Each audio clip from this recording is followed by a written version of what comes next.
Hi Quilt Escape fans, we're back again and we're going to do the Deer Creek Lodge block, or the Deer Creek Star block, I'm sorry. And this is block number 8 in your quilt. And this is the block laid out in the units that we're going to make. And for today's video, I really want to focus on this unit right here, the square within a square, or sometimes called a diamond block. And this unit over here, which is basically just sewing the corner off the end of a square.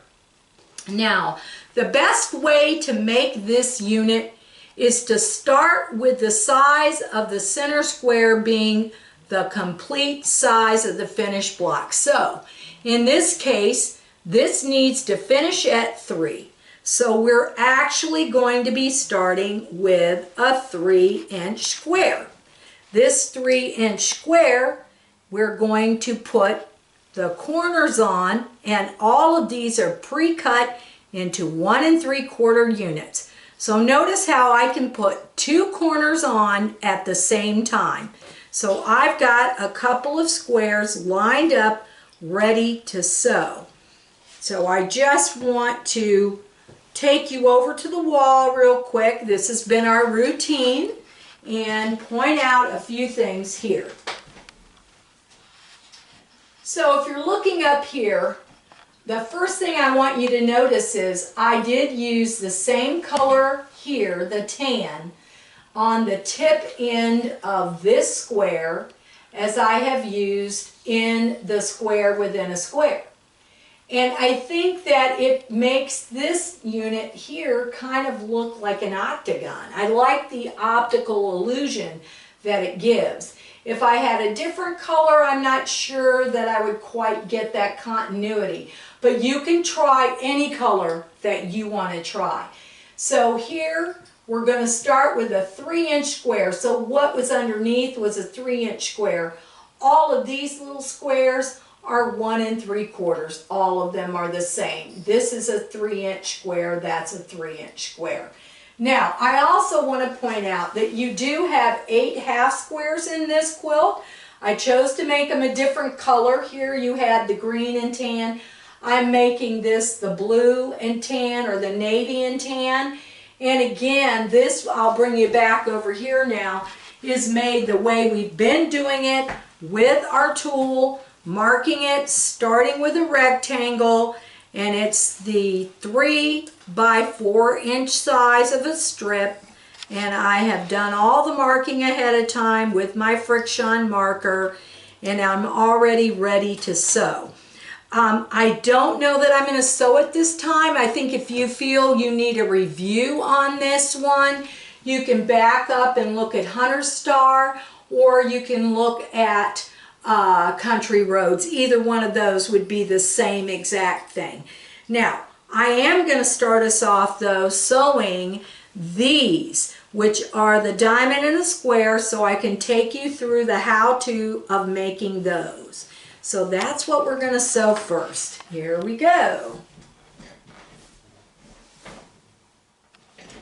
And you know my tricks. Got to have my leader, sinking my needle. Now, remember that I love to have my seam ripper in my hand because it's like my little pointer. I don't know if I've really used any pins yet, and partially it's because of this method. Now, when I start joining blocks together in rows, a lot of times I will use pins, but right now I'm not needing them. So I'm going to sew right on this line. And here comes the next one. Look how I'm nesting these. See that? I'm picking this up and I'm letting that fall in there so that my machine can keep going on to the next line. Now, if you're doing 4 of these, you want to just chain sew all 4 of them. But again, in the interest of our timing, I want to just sew 2 units for you, and you'll get the drift of the thing. Now we're on the other side of this, and again, look, I'm going to lift that up, Oh, I've got to sink my needle. There we go.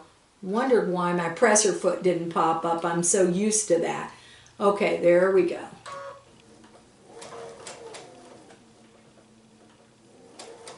I did mark a line on these squares. I know a lot of people will just kind of wing it, but I don't think it's as effective. And this is a pretty small unit, and it's a good idea to be very, very accurate. So I would highly advise that you mark a line down the center of each of these squares. All right?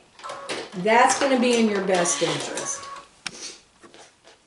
I'm going to move these half square pieces out of the way because we have shown that several times.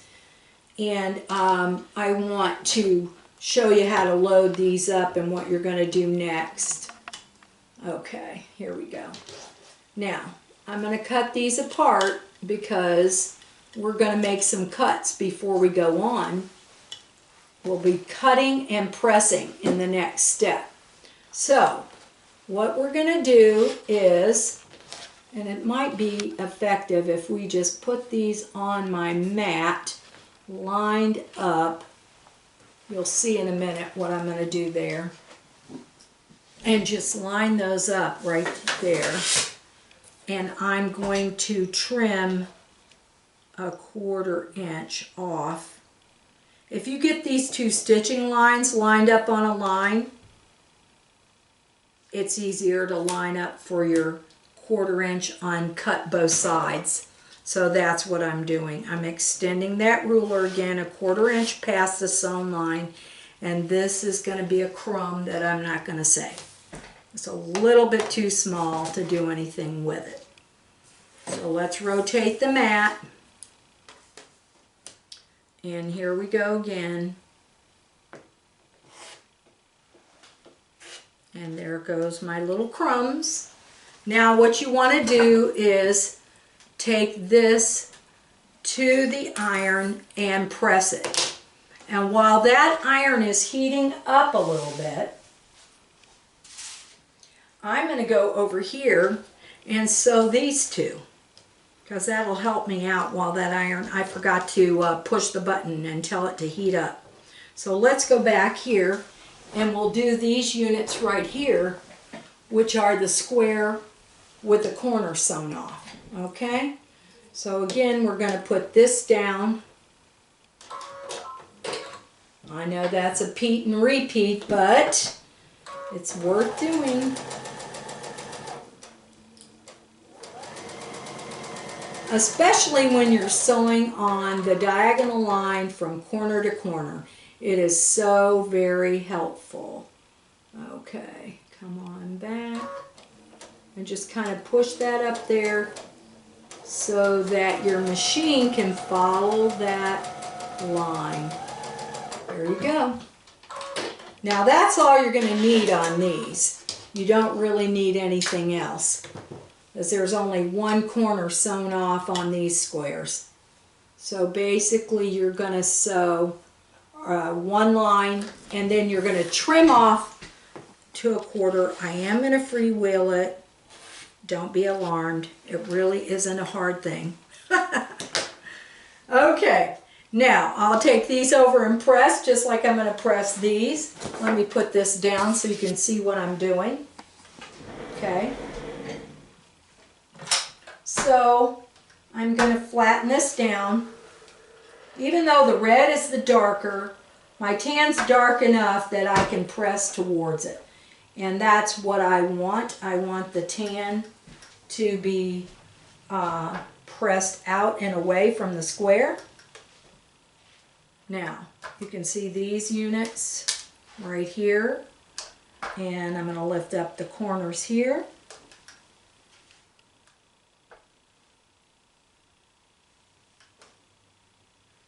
Okay. Flatten these out and put my other two corners on, and these units are finished. They're fussy in that they're little, and it probably took me more time to mark a line on the 1 3/4 inch squares than it does to sew them. But it was worth it. And I highly recommend you marking this little line. Now we're going to go ahead and look. I'm going to put this on, and I want to show you how that's going to cross. Can you see that? Can you see how those lines are going to cross over what I just sewed? So that's very important. And I'm going to go ahead and lay these on and get them ready to sew. And these are already finished, so I'll just put these out here because there's really nothing else to do to them. They are finished. And these 2 units will soon be finished. A little time consuming, but when you're only making 1 block, it's not that bad. So here it is, and you've got your 2 squares on the opposite ends now, and I'm going to go down here and get ready to sew them. And these blocks will be finished. All right, and then I'll talk about how to put this together. So anytime, basically anytime I'm going to do a diamond in a square, square within a square, I'm going to do the exact same method. I'm going to start by cutting the underneath square, or the square in the center, at the size that it needs to finish. If it had to finish at 6 inches, I would have cut the center square at 6. What's tricky is knowing how and what size to cut the little corner square. And I can just tell you right off that it's basically one half of the other square. So if my my square underneath is 3, I need 1 3/4 to have the seam allowance and make it work. All right. Now let's go ahead and put another leader on.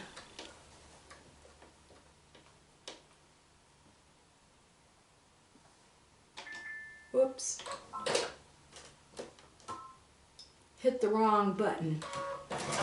We don't want to cut the threads yet. We just want to get this piece on.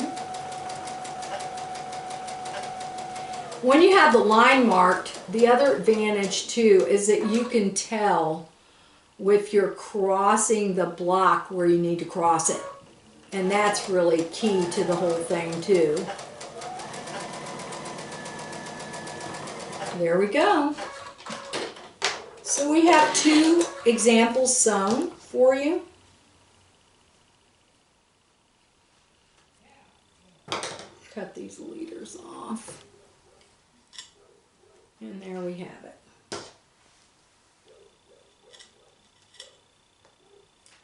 All right, now we just need to trim off the corners of these squares 1/4 inch.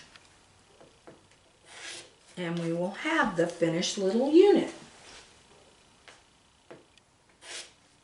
Here we go.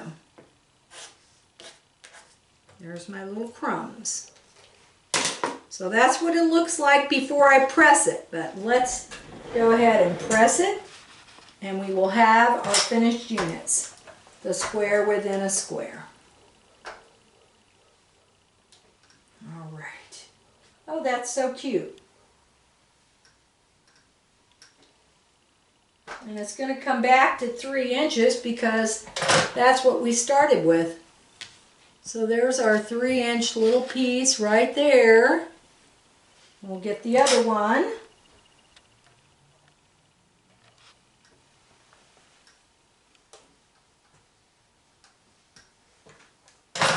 Here's your other one. Now, sometimes I'll get one where the corner of it it's slightly, I mean that is slightly high. I'm looking to make sure I've got my 1/4 inch out here so that when I sew it into the block, I'm not going to cut it off. So let's bring the block up here.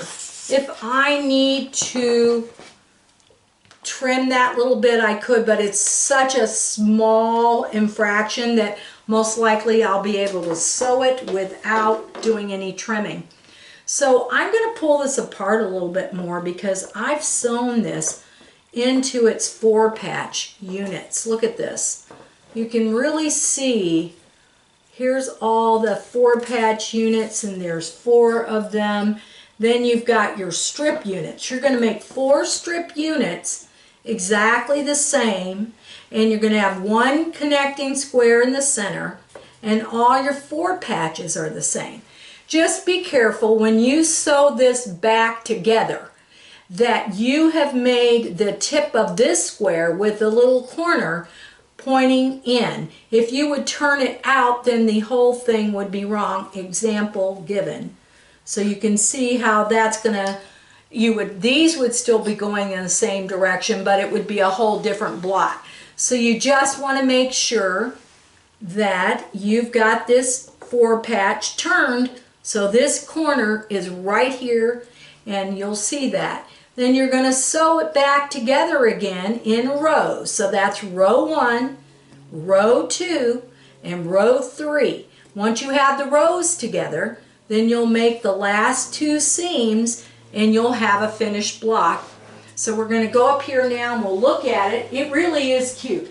When it all comes together, this part just connects right up here. It's really nice looking and just flows around the whole block. And this is what gives it that little octagon shape, I think. It's so cool.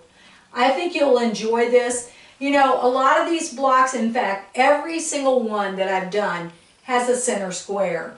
And I've tried to use a couple of different fabrics. So with these 2, I've got this green fabric. And these 2, I've got the navy blue with the red.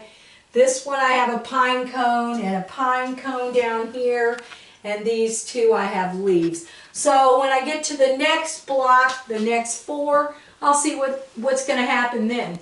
But that's it for today. When we come back, we're going to be doing a day at the lake. That's going to be an interesting block with another new unit. Okay, until we see each other again, thank you.